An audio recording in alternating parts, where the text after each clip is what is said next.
ways, and God's thoughts are not your thoughts. When this happens, try to surrender yourself trustingly into the arms of your parent God, who knows you, understands you, and loves you.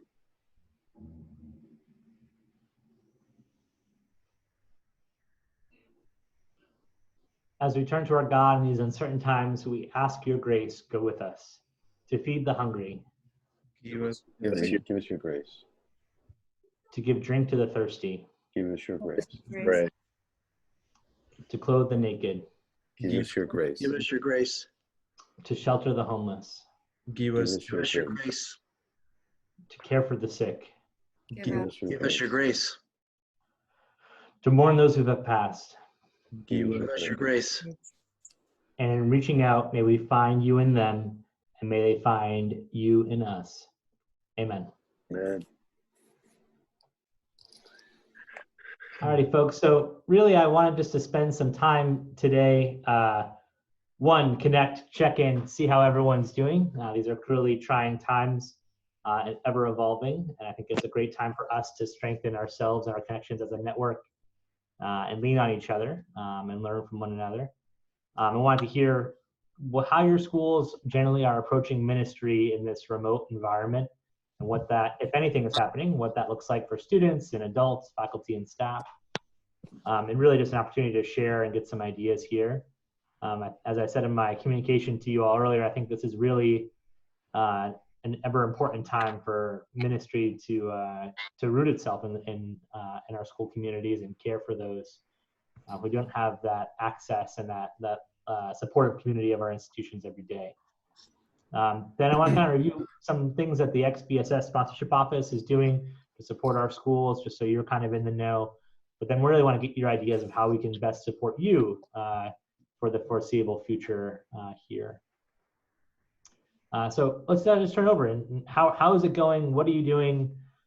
We'd love for you just to kind of share where your institution's at and where you're trying to bounce off the wall here and make work for your roles. Well, at Lowell Catholic, we're keeping to the bell schedule, actually. So we're doing a lot of Zoom classes. Otherwise, we can post pre-recorded videos online. We even have some activities. You know, seniors have to do presentations, and rather than doing them in person, they're going to start on schedule next week, but through Zoom.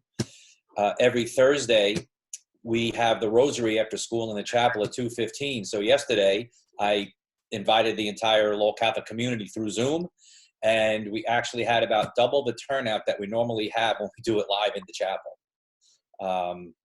You know, so other than that, I think it's funny watching the students in their beds under their covers while you're trying to teach a class and making sure they're listening and paying attention, but we're getting it done.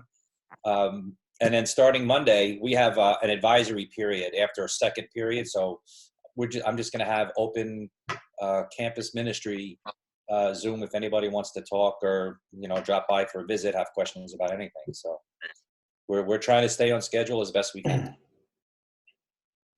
Are you up in Massachusetts? Are there restrictions as far as how many people can gather at one time? There are. I think we're down to 10 now. Yeah. Yeah. Yeah. It's like a ghost town.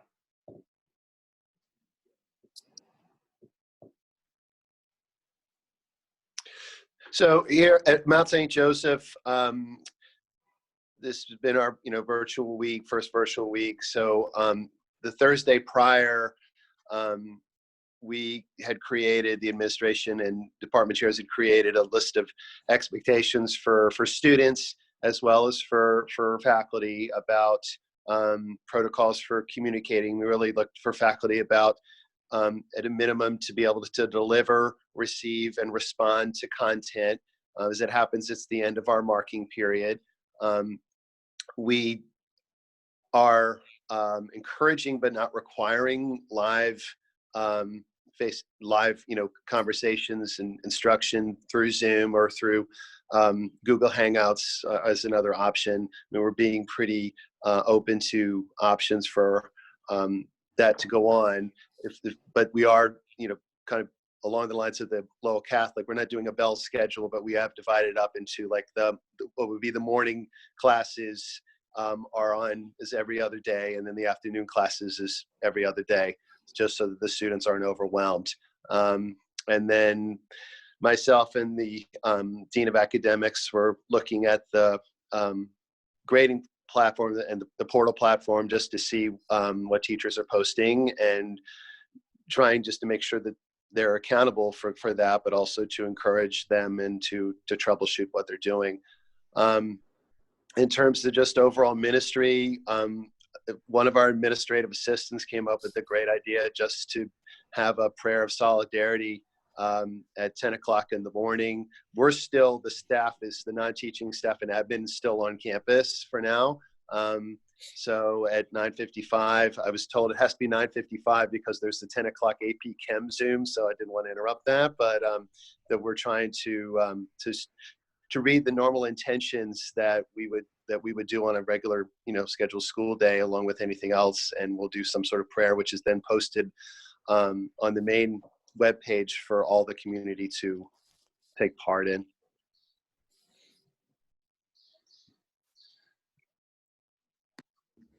I'm just going to jump in here real quick. Apparently, Zoom has broken us up. There's a group of about 5 other people who are on the other, for some reason, not seeing us. So I'm not ignoring you. Please continue the conversation. I'm recording the conversation. Wow. I'm going to try to figure out where they're at. Got it. Is there a limit? I know when we've done it, because we're doing it free through Zoom, there's a limit of like 25 people at one time. No, they've waived that, and they've waived it used to be 40 minutes, and now you can go longer. Right. They've also waived the size that you can have. All right. Yeah, this is a paid subscription too that we've always had. I know my daughter's college, they allowed up to 100 in a room, so I'm not sure why we'd be getting some of us kicked off here. I'm asking them to leave and rejoin. So I'm going to work on the settings here. I'm not ignoring you. No worries. So how about others though? Thanks to Lowell. Well, our school has broken the schedule, the day schedule, into 3 days.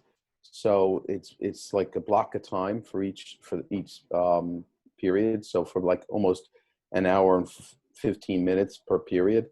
The fear was that a lot of our kids might be taking care of other younger brothers and sisters, so we didn't want to burden them with every class, every period. As far as ministry goes, there's really not much we've done or even thought of doing. It's more us reacting to what every day the governor has put new restrictions on, and what we can do and what we can't do. And I think we're still reeling from that. So,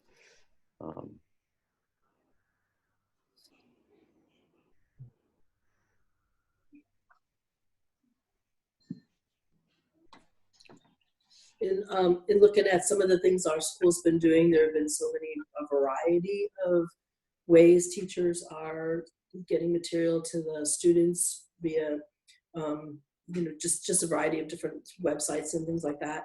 Some are doing live streaming. We were all trained on it last week and on Monday. And some are just doing work where students have like 24 hours to submit the assignments, those kinds of things. I'm curious to find out from some of you all how, in terms of prayer and reaching out to the families and kind of communicating the anxiety maybe that some people are feeling. I think that's one of the things that I'm hoping that we could find ways to kind of ease their anxiety, to make sure the kids know we're still there for them, especially the seniors who are all struggling with the loss of all of their fun activities, prom and such, and maybe even graduation. So that's why I'm curious at how everybody's kind of looking at what are the things that we could do to keep that ministry alive. I know a lot of our pastors are, sending things out, praying the rosary at certain times of the day, or masses, or morning and evening prayer. So I try to put some of those links on for the students and their parents too might help. Up at the at the prep this morning, we had a meeting, a virtual meeting, and we were talking about those exact questions, Kathy. I think our student council met the other morning with our assistant principal for student life, and they specifically asked for us to think about ways that they could continue doing some prayer. So every morning, a daily bulletin is going to be going out at 8 o'clock in a different, under Steve's great direction. He's organized a video prayer with faculty staff reading something every morning. So they're going to get that first, as they would morning prayer with announcements, if you will. We're letting this first cycle of our first rotation go through and really focusing in on getting faculty capacity up and building, getting students ready. As we go through, we're looking at ways to do some simple service. We talked about having the students email letters. They visit the brothers' residence on campus once a week, and also the guys from Malden Catholic have been coming up in the past. And so maybe something as simple as doing some letter writing to the brothers that Brother Bob Green can print out and share with the brothers. I mean, we're trying.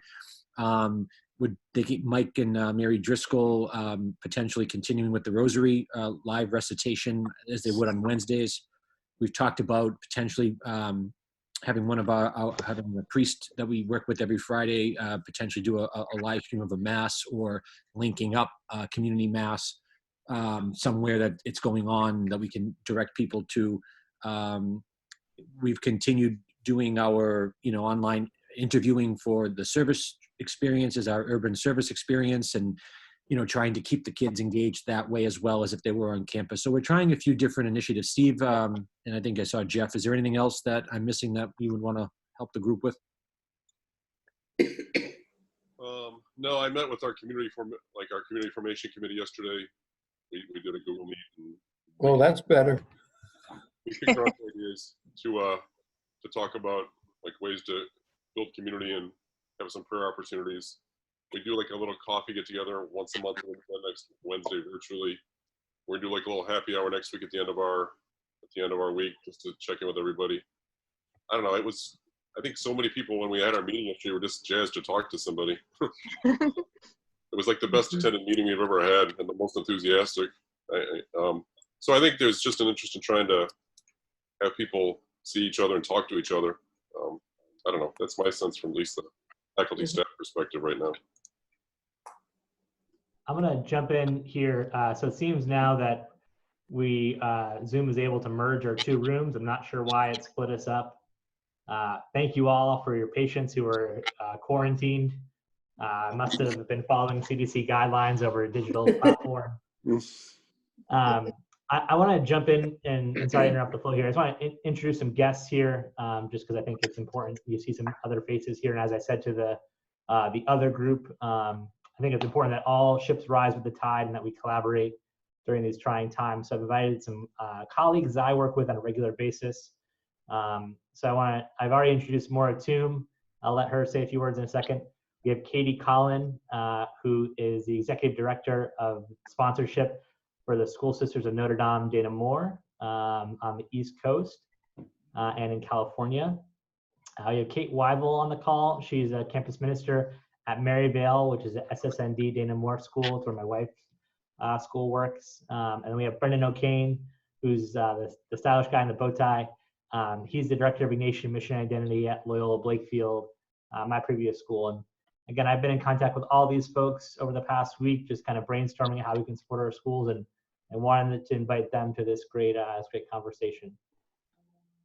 Those folks from outside our network, and anything that you want to say to introduce yourself or thoughts, or we're kind of just doing a round robin here of where we're at and what we're doing. Hi, this is Maura. As Ben said, I work for the Jesuits on the East Coast. We have 28 schools. Thank you so much for including me in your call.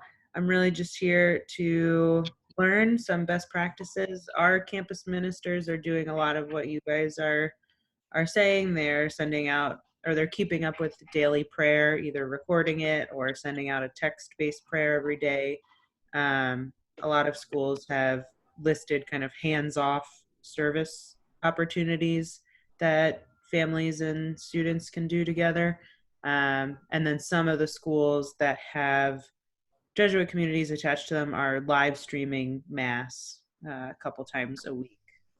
particularly because a good amount of dioceses on the East Coast are not allowing Mass right now. So that's kind of where we're at. We have a folder of resources for our East Coast schools, but anything I can steal from you guys, I would be happy for your wisdom.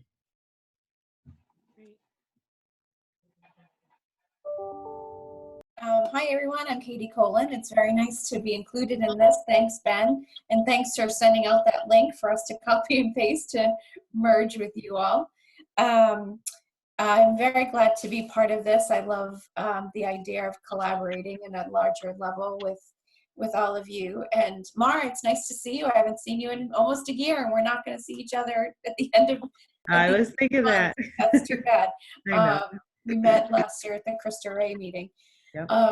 But nonetheless, the SNDs are doing their best to, as everybody else, in trying to get our schools and our health. We have a lot of healthcare centers as well, in terms of getting the students online and the healthcare centers protected. So that's the effort that we're seeing right now, making sure protocols are in place and students are managing their work. One of the comments that I heard just a few minutes ago about video conferencing with students and whatnot, and if a parent could be present or not present, it's, as many of you are parents as well with kids at home, there's just so much that we're juggling, right? Where I have teenagers as well at home, and it's like for us all to find space where we do our work and they can do their work, and for us not to be overhearing. My husband's a professor, meeting with his students, having the meetings for the fall, and and I'm trying not to eavesdrop and coach him through these meetings. Like, really, should you say that, or should you say something else?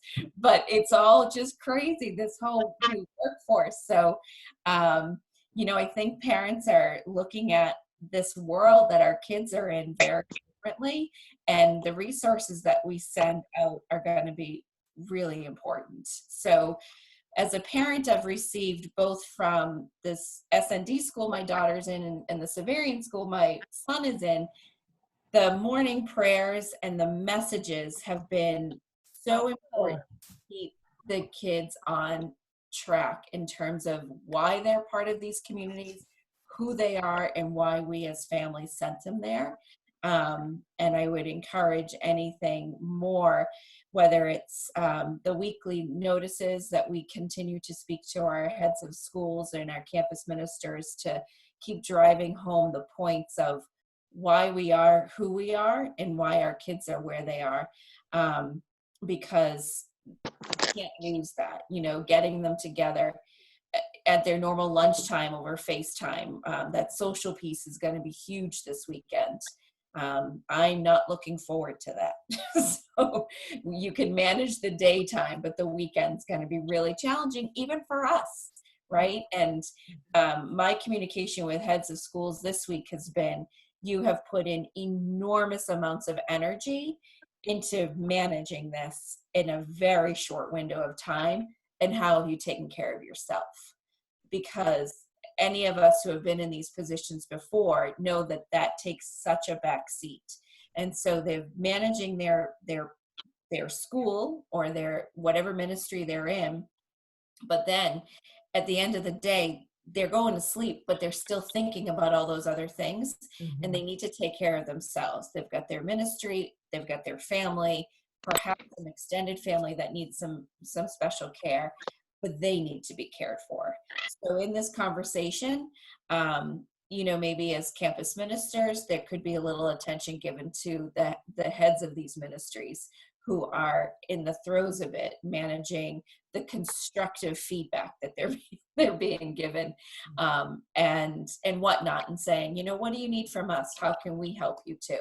Because this is just a lot. None of us have been in this place before, and we need to rally around those folks too.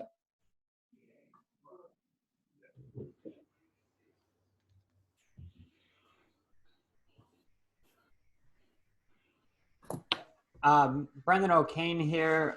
Just to echo, I'm from Loyola Blakefield. Just to echo, really, I don't have too much new to add other than the fact that this is the first week, and I think something that has probably been mentioned, which is I think a lot of our students it's starting to sink in, some of them not, that this is the new reality. So this means that our seniors there's going to be lamenting lost opportunities. There's going to be students that, we're supposed to lead a retreat or whatnot, or an experience or a service trip or whatnot. So I think kind of dealing with that disappointment, I think, is a real opportunity for us to, find out ways to engage, but also to recognize the fact that some students, it really hasn't sunk in yet. So they're just like, oh, this is going to blow over and we'll be back to normal. And so I think kind of being patient with how everybody's processing this. But also, I will say that I do think that eventually in the next couple weeks, parents and whatnot are going to start asking the question as to why they're sending their student to the school.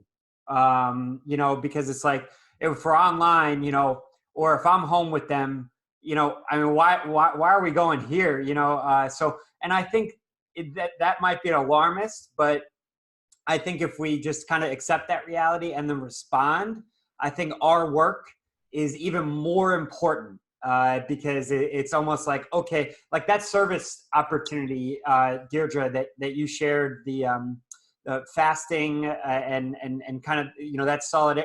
I mean, that's amazing. And I think those types of experiences over the course of the next month, because I think there's a lot of pressure to get them done now and to get them out now. And I think our reality is going to also be, how do we do this consistently? And like, what structures are we going to put in place every day? What are we going to do every month? And just kind of pacing ourselves, but always being aware that, this is a wonderful opportunity for our ministry. We have like 100 people at the live stream mass that we're doing right now, 100 people watching online. And we only get maybe 15, maybe 10 at our daily mass, in the morning at 7:20, which is optional. But so that's an improvement. I know it's virtual, but, so different things like that. Very grateful for all the expertise here, and thanks so much. I know we have a lot of folks here who are focused on faculty and staff and adults, kind of building off of Katie's point. Has any work been done thus far? Any thoughts about the direction you're going to minister to those individuals at this time? This is Rob. Myself and some of the other administrators, we're just going to be doing some old school phone calls next week, just dividing up faculty and the staff, just to check in, just to maintain some contact. Mm-hmm. Yes, this is Carolyn here from Westwood. Can you hear me? Yes. Oh, okay, because I joined in late. I was on the other call. So for us, it's Avarian Brothers in Westwood. I do a weekly online reflection for our faculty and staff. So that'll be continuing. I'm also, this week, we're doing a resource. We're sending it out to all the families. That's something new that we're doing, a liturgy of the word service that they can do in their homes together. And I will be reaching out as well through phone calls next week, especially to our newer faculty. And then we have a Google Meet site for all the faculty to kind of ask questions to one another and support each other through this process. Can I just ask a question on the video reflection to the faculty? How do you do that? Do you do that through like Zoom, or do you tape it? Oh, it's not a video at this point. It's just it's an online sort of Lenten retreat I've organized. It has music, it has reflections, but there's no video component. Carolyn, correct me if I'm wrong, and to John's question, I thought Jake Conca had mentioned too, I mean, it's something I could see any of our schools doing, that they were having students record the night before just the things that would usually be read over the PA. And so they were doing, a student would record a video and they'd post that to all families the next morning. So, Yes, that is happening. And well, I thought the question was the adult component. sure. Yes, for the It was student, actually both. It was actually both. Yeah. I'm thinking that format of, having somebody record something, whether it's a reflection or just reading a little scripture and then commenting and then, posting that out. So it wouldn't be live, John, but, something that could be sent out Yes. the night before. So for us, we have on our student portal, we have a site that's called Relax, and that's their online learning. And there's a video spot where we have the voice of the morning hawk. So all the announcements are recorded there. It's not necessarily a video, but like Patrick said, it's audio. Brendan, I have a question to ask you. You mentioned that the mass is being live streamed. Is there a restriction down in Baltimore how many people can be gathered in one spot yet? It's yes, there are 100 people joined. There's a restriction here. No more than 10 people can get together. So we're pretty much, everything's canceled. We're not doing small group kind of things. But one thing I did want to say about adult ministry, and I know this seems weird, but I think helping people with technology should be part of our ministry. It's almost like, hey, do you want to set up a call and we could practice this Zoom thing, or like, and all of the outtakes and like, the hilarious things. We're using Microsoft Teams, which has been working out well. Skype for Business. People are using Zoom. I mean, there's so much, and there's so much. I think there's a lot of people that are really insecure about, you turn on the news and there are people losing their jobs, businesses closing. And it's like, I think one of the greatest things that we could do, in addition to all of our other reflections and pastoral things in that sense, is just to help put people at ease with their comfort and whatnot. And I know we have departments that are dedicated to that, or maybe people on our faculty and staff, but I really think that that's a way to reach out for our adults. Right. One thing that we did. Go ahead, Kate. One thing we did at Maryville, we had a couple days where we were all prepping for it. We had cyber days where we were just posting assignments. And now we've started having Zoom meetings with different classes. And then actually Nathan Knockett is a coworker of mine, so he will chime in at some point with this. But we've all just been sharing ideas and best practices and having Zoom meetings where, like, if you are really familiar with Screencastify, or if you're really familiar with I don't know, any of the other resources, you can hold a Zoom meeting and then all the teachers could join in. And that's been really, really helpful, where we've been able to share that. And then we've also been having daily prayer services. And Nate, you could talk more about that with 2:30, because you were doing some live stuff, I think. Yeah. So like I said, I'm Nathan. I work with Kate at Maryville. So I think it was Tuesday. I led a live prayer service on Zoom, and I actually use Adobe Spark to kind of do a presentation for the adults. And it was, Tuesday was just for faculty staff. And then I recorded that, uploaded it to Vimeo, and then emailed a link out to the faculty staff saying, if you weren't able to join us, you can still pray with us. And actually, with Zoom, there is a capacity restriction for how many people can be in the Zoom. And actually today, I literally, before getting on, just sent an email to our larger community, both faculty, staff, and students. I'm going to host prayer on YouTube Live, which that will allow them to go in. I gave them like the link. It will allow them to go in, and they will be able to use like the chat feature. They can also like share that with like family members too, if they really want to. But things like that have been really good. And, for us, a lot of what we've been talking about is like prayer can be like a full-on prayer service.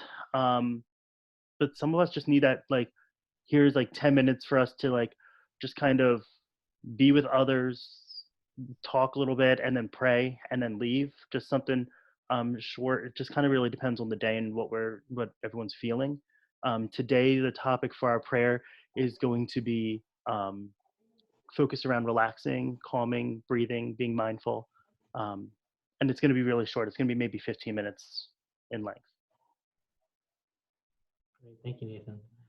I want to be conscious of our time together, and I want to spend the last 15 minutes or so focusing on what the sponsorship office is doing to respond in these interesting times, and then getting your suggestions for us. So maybe for the next 7 minutes or so, open up for questions to the group as we've been doing. If there's something that your school's doing that you're really proud of or you're frustrated with, would love to hear that, but also just kind of allow for a few more minutes of sharing here before we shift. One of the things that good counsel that we're doing, this is Bob the Tom, that I've been sending out one to the students and then one to the faculty every day. So it's routine, like the morning prayers that we usually have. There's a thought to the day and then a prayer. And it's a simple, I like the idea of the video. Right now, we've just been doing it real simple by just doing the written email out to everybody. And I know that a number of the faculty like the idea of the routine, the schedule, that there's something there each day to reflect on. They've been finding that helpful at this time. Mm-hmm.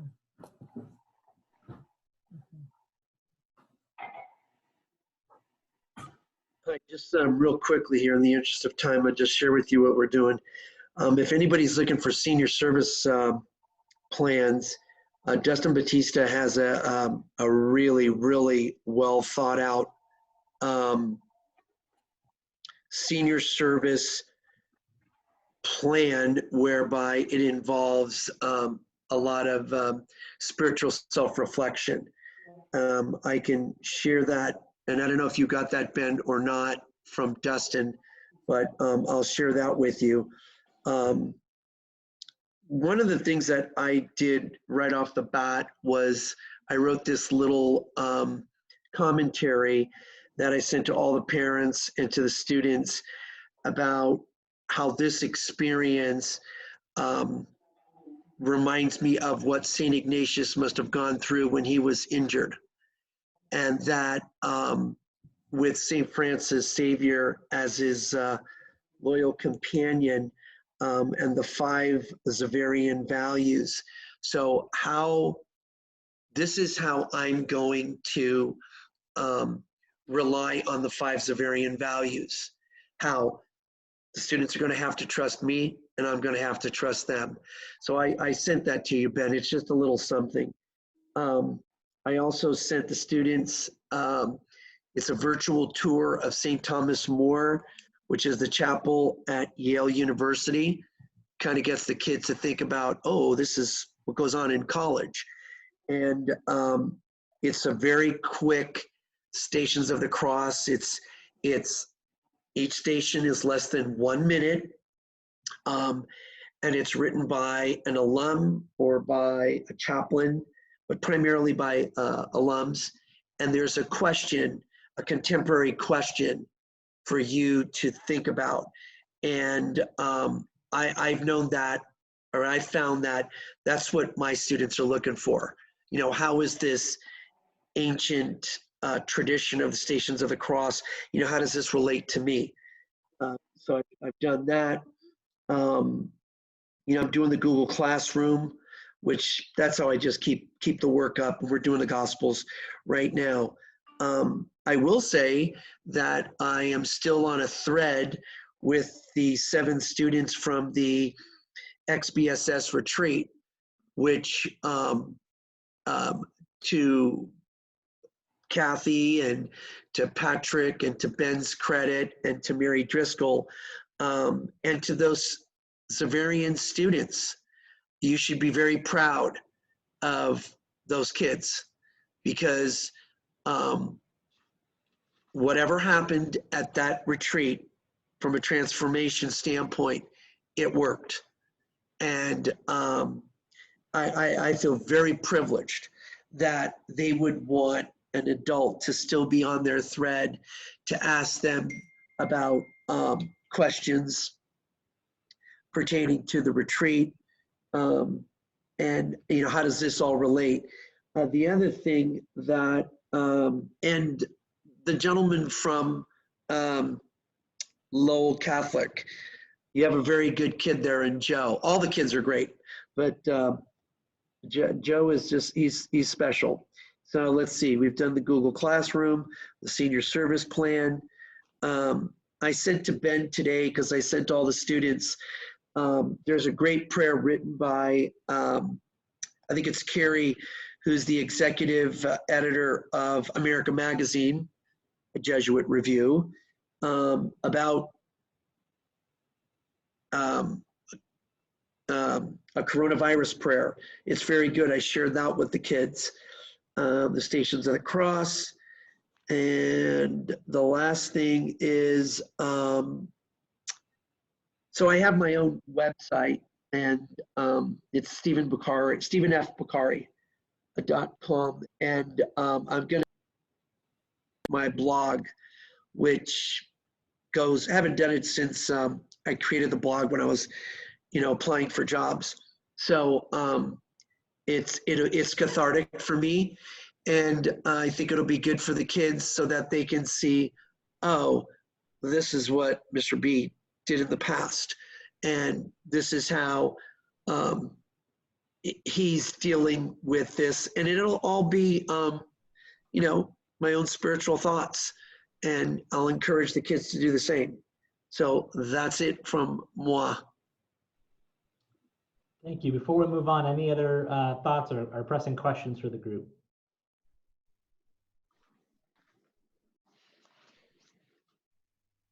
Excellent. Okay. So just some overview, and Patrick, feel free to jump in, how we are responding. Earlier this week, in a very similar fashion, we met with all of the chief administrators, so that's the heads of school and principals at your institutions, to meet in prayer with them, and also to speak at a very high level of what are their support needs and what are they asking us to do. We had already had this call working on the books, but they asked us to work with you all and continue to support, because I think they all view this as a really an opportunity to distinguish our institutions, our Catholic institutions, in a very unique way, both to minister to our communities and stand out and show how we can rise above. Many of the public schools in our neighboring areas, at least according to our chief admin, they're not doing very much. As far as online learning, it's pretty limited. And the outreach has been so-so. And I think that, again, this is really where we get to shine, given our unique situation as Catholic works. They've also asked us to meet with other cohort groups to kind of get them on board. So that includes your ed tech coordinators to have similar conversations on best practices for web-based and remote learning, having conversations with advancement and finance officers to looking at in these unique situations, how do we financially forecast for this year and for next year to ensure that institutions remain stable, at least as best they can, given this ever-changing environment. Patrick, were there other groups on that list? I think that was office, just how to navigate, you know, because most of our schools were right in the prime of open houses and registrations. So navigating that whole reality. So we'll get the admissions folks together. Mm-hmm. Great. So that's one piece that we're working on. The other piece that I'm going to start working on is I've shared with you a document of just some online resources related to online ministry. I started to parse that out based on what you've sent over as well, based on different topics. I wanted to share one website, which I think that will model some of our stuff off of. This is the Nation Solidarity Network. If you're unfamiliar, it's an online, it's not online. It's a network that's mainly rooted in the Jesuit tradition, but it's focused on social justice. It has a lot of different online resources as well as in-person activities. What they've done is they have a section of their website based on prayers and reflections related specifically to COVID-19, but also have website links to all of the Jesuit universities and high schools and what their response is to this. So if you look at Loyola Blakefield here in Maryland, it links to their webpage and it has all of the communications to families. Our schools are slowly developing these pages as well.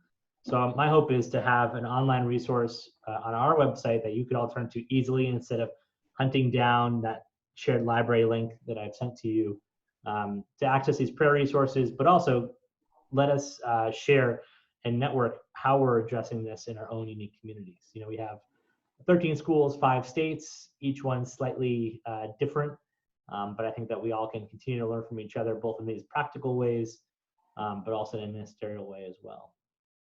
And if I could just add a little bit to that, and some of this is happening organically as we speak, but if you have, again, resources, ideas, even just those little things, like if you put together some short little video that's well received in your community, I'd ask if you could send us links or copies. We're going to, in the past, you all have hopefully seen the XBSS newsletter. We're going to try and kind of revamp that and get that out a bit more frequently and just share, you know, as often as we can, just good practices that are unfolding. Because again, there's 1,000 people that view that newsletter.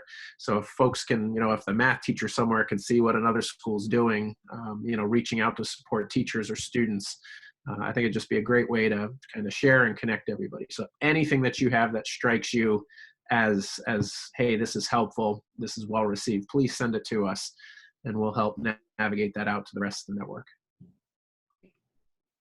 Great. What do you need from us? How can we support you in your role? Would it be helpful to have weekly or bi-weekly check-ins in this manner? Are there other ideas that myself or Patrick can do behind the scenes to support you? Ben, did you say that any resources we have should be put into that document that you had sent us? They can be, yeah. initially, right? You have access to Just edit add to that. that document, or you could just send them to me and I'm happy to put them in for you. But Okay. again, my hope is to be putting that on our website here within the next day or so. I think this call was extremely helpful. So I hope we can do it at least once a week. Yeah, I appreciate the connection you're making with all of us, even if not everybody can join, but be recorded and let people know what happened. But I really appreciate that. I think it helps us see that we're not in our own little worlds, as always. And, you know, we're all struggling with some of the same things, but also sharing our ideas with each other. So thank you. I agree. I'd love to do this again. And I think the more we can continue our conversation, just keeps building our connections and building our resources. And I missed the retreat in the fall, so it's nice to see faces, at least online. Well, how about we keep things just for this time worked for a lot of our schools, at least this week. Shoot for 11 a.m. next Friday. I'll shoot an invite out. Hopefully we'll figure out and so Zoom doesn't split us in half again. That sounds good. Sounds good. Sounds good. Anything else that we can do, even if it's specifically for your institution? Well, I have a question regarding social media. I was wondering if schools have a separate place where they do campus ministry postings to keep the kids, sorry, my battery's running low. To keep the kids abreast of what's going on in campus ministry, or is your, you know, main site doing that for you? So our communications director, our main person, if there's a specific initiative that we want them to highlight, we'll craft that up really well and try to, you know, like kind of pick our spots. And then we have our own Twitter and YouTube channel that we can share. Our campus minister can share anything that she wants, or, you know, Okay. so I think it's almost kind of like picking which are the main things that you want the whole community or Right. students. Yeah, that's how we've operated. Okay. In my school, our online, I guess we call it the harbor, okay, but our online classroom, they made different groups. And so what we did was we made each class be part of a separate group that campus ministry could directly send information to. So any announcements that I want to just get to all the freshmen, or any application for a retreat I want to just get to the juniors, I just put it right on there. And every freshman or junior, every class, every kid would then get access to that. Okay. All right. I think it's important to really connect with them more than ever now. And I just was wondering how people are going about that. That helps. Anyone else? Yeah, we have a campus ministry Twitter that we use too, and then our advancement office. There's a communications director there too, and we same thing. We could send her anything; she'll throw it out on Facebook, Instagram, Twitter, whatever. But we try really hard to keep up with the kids and follow in terms of our Twitter account. Great, thank you, Kathy. All right, that helps a lot. Thank you. Awesome. Anything else for the good of the order? All right, I do have one request from Brother Larry, who's managing our communications. He asked if I get a screenshot of all of us smiling. I sent him a few photos, and everyone was very perplexed. So if we could here, smile on 3, and then I'll get a good screenshot. How long do we of have to hold it, Ben? Okay, we'll do one smiling, and then we'll do one goofy. All right, so smiling on 3. Yeah. 1, 2, 3. Great. All right, and one goofy. 1, 2, 3. Done. Perfect. Awesome. Well, thank you so much for being here. Thank you for your time. I know things are busy. Kevin, you can stop doing the goofy face. It's okay. Ouch. Ouch. Congratulations, Ben, by the way, as a baby. Yeah, baby's doing well. Baby's doing, you gotta get a newborn with no immune system, but other than that, it's fine. You look surprisingly on the next call, Ben. We got to see her. Yeah. You look well rested, Ben. Greg down there. Greg's got his little one there, so yeah, that's right. Follow that lead. Oh. Yeah, there's Sebastian. Nice. She's getting big, Greg. It's awesome. Yeah, so thank you all so much. We'll be praying for you. If there's anything that you need from me, please feel free to reach out. I'll resend an invite with the minutes and the recording of this video out to the whole list again, and hopefully we can meet again next week. Thank you, everybody. Good to see you. Thank you. Thanks, Ben. Thanks.